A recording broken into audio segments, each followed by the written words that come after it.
नमस्कार दोस्तों। आज हम गद्य पाठ क्रमांक 2 लघु कथा है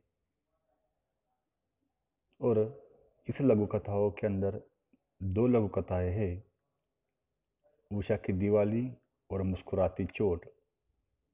आज की इस वीडियो के अंदर हम उषा की दिवाली इस लघु कथा का अध्ययन करने वाले हैं।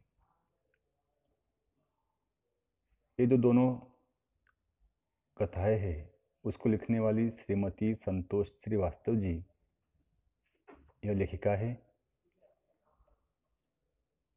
संतोष जी का जन्म 23 नवंबर 1952 को मंडला मध्य प्रदेश में हुआ। उन्होंने एमए हिंदी और इतिहास में किया था, बीएड किया और पत्रकारिता की उपाधि भी प्राप्त की थी। इनकी कहानियों का या लेखन का जो क्षेत्र है वह नारी जागरूकता और उसकी अस्मिता की पहचान कराना इनका प्रमुख विषय रहा है। इनकी रचनाओं में वर्तमान स्थिति, सामाजिक विसंगतियां का चित्रण करना किया हुआ हमें दिखाई देता है। दूसरी ओर जीवन जीने की छटपटाहट और उस अवस्था में लड़ने की सार्थक सोच लेखिका का प्रमुख प्रयास रहा है। उनकी प्रमुख कृतियाँ भी है। बहके बसंत तुम, बहते ग्लेशियर एक कहानी संग्रह है। दबे पाव प्यार, टेम्स की सरगम, ख्वाबों के पेहरन ये उपन्यास है। फागुन का मन यह ललित निबंध संग्रह है। नीली पत्तियों की शायराना हरारत यह यात्रा संस्मरण है आदि। आज हम जो विधा पढ़ने वाले हैं वह लघु कथा विधा है। ये कथा ये है।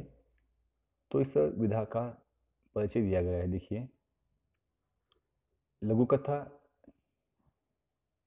साहित्य में प्रचलित विधा है।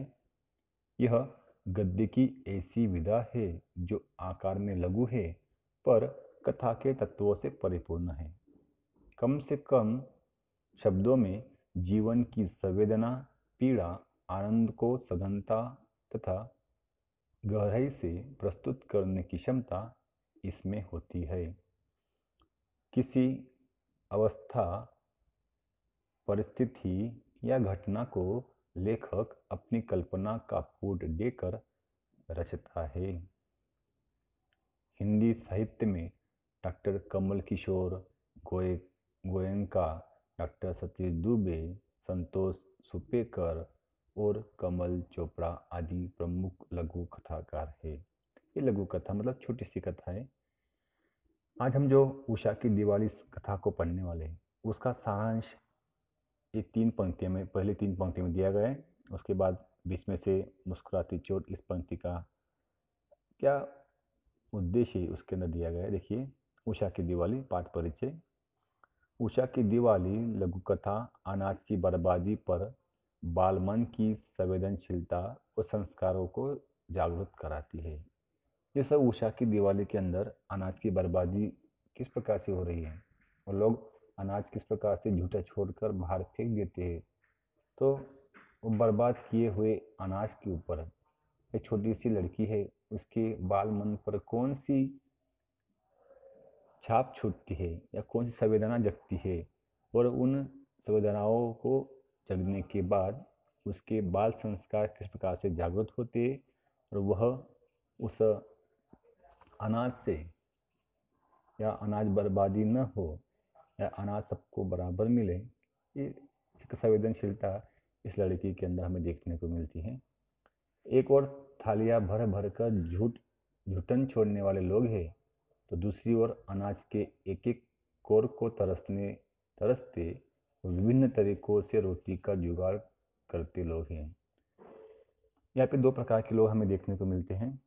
एक को जिनके थाली के अंदर पूरी थाली अनाज से भरी हुई, मतलब पकवानों से भरी हुई है, लेकिन वो थाली को पूरा खाए बगैर अनाज छोड़ देते हैं। और दूसरी ओर किसी गरीब की थाली पूरी खाली है, उसमें रोटी का एक कोर भी नहीं है और वह अनाज पाने के लिए दर दर भटकता है दर दर ठोकरे खाता है, किसी का जूता खाता है। इस प्रकार से ये जो विषमता है यहाँ पे देखने को मिलती है। तो ये उषा की दिवाली है, हम उसको पहले देखते हैं।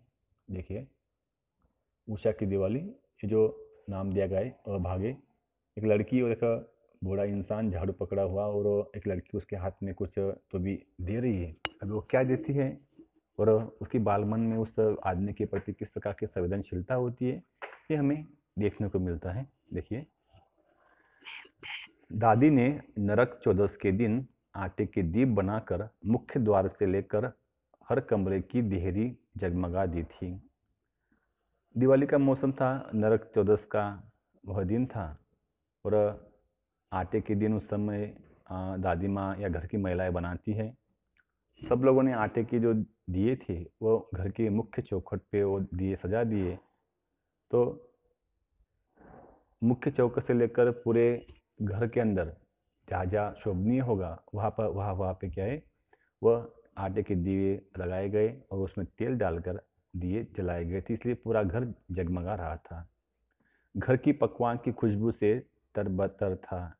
घर के अंदर पूरा पकवान बन रहा होगा, और इससे क्या हुआ कि पूरी घर के अंदर हर कोने के अंदर खुशबू की तरबतर, मतलब क्या है, बहुत खुशबू आ रही थी। गुजिया, पपड़ी, चकली आदि सब कुछ था। मतलब दिवाली के अंदर जो जो मीठे पदार्थ होंगे, खाने लायक पदार्थ थे जो प्रसिद्ध होंगे उनके समाज के अंदर, उनके रीति रिवाज के अंदर दिवाली के मौसम में, वैसे गुजिया, पपड़ी, चकली आदि सब कुछ उस समय उस घर के अंदर बन रहा था, और उसकी खुशबू पूरे घर में फैल गई थी। मगर 10 वर्षीय उषा उषा को चॉकलेट और बंगाली मिठाइयाँ ही पसंद थी। तो बच्चों को इस कुछ ऐसा गुजिया पापड़ी से कुछ लेन देन नहीं था, लेकिन बच्चे की अवस्था के अनुसार उसे चॉकलेट बहुत पसंद थी, और बंगाली मिठाई जो होती है वो उसे क्या है, बहुत पसंद थी। दादी कहती है कि तेरे लिए तेरी पसंद की मिठाई ही आएगी। यह सब तो पड़ोसियों, नाते, रिश्तेदारों, घर आए मेहमानों के लिए है। दादी कहती कि बेटी तू चिंता मत कर, तुझे जो पसंद है चॉकलेट और तेरी बंगाली मिठाई तुझे क्या बराबर समय पे मिल जाएंगी।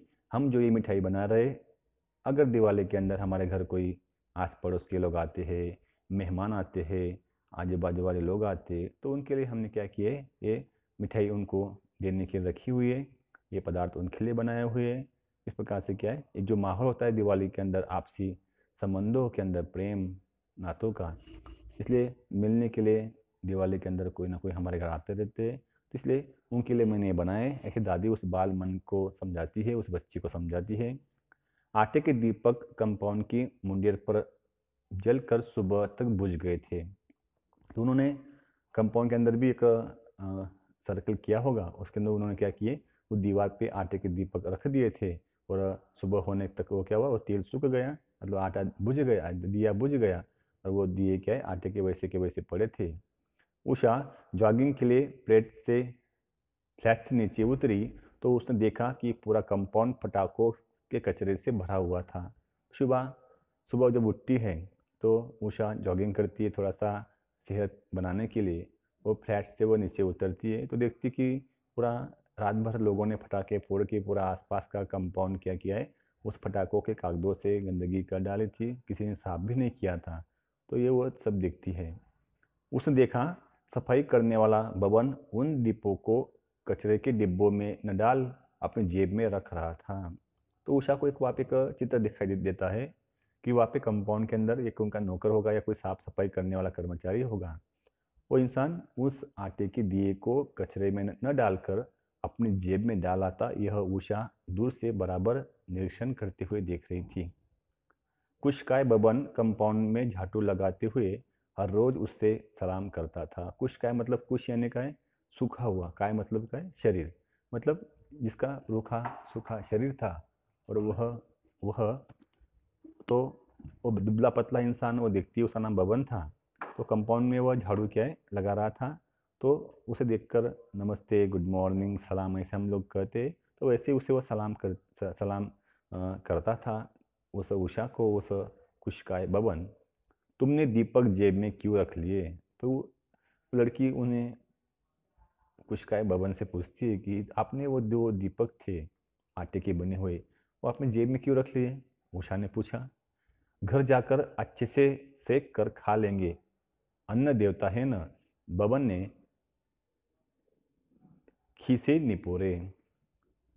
तो क्या किया, वो आदमी बताता है कि ये जो दिए है वो एक प्रकार का अन्न है, आटा जिससे हम लोग रोटी बनाते हैं, तो वो क्या अन्न है, और उसे ऐसे फेंक देना मतलब उसका अपमान होगा।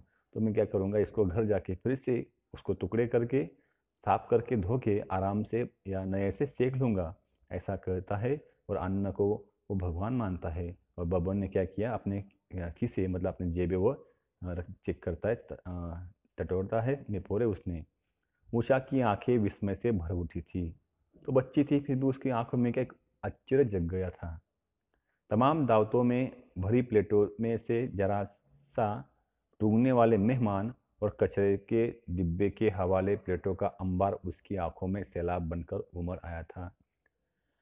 तो उषा ने देखा था कि बड़ी बड़ी शादियाँ होती, बड़े बड़े फंक्शन होते हैं, दावतें होती है, पंक्ति होती है। उसमें क्या है कि लोग पूरा प्लेट भर के अपना अनाज या खाना भर लेते हैं प्लेट के अंदर, लेकिन थोड़ा सा खाते और उस कचरे के डब्बे में वो प्लेट अनाज की भरी हुई डाल देते, और बड़ा सा ढीग अंबार वहाँ पे क्या लग जाता है। इतना अनाज बेकार वहाँ पे जाया हुआ या बेकार हुआ हुआ उसे दिखाई देता है, इतना बड़ा सैलाब भरा हुआ खराब अन्न का।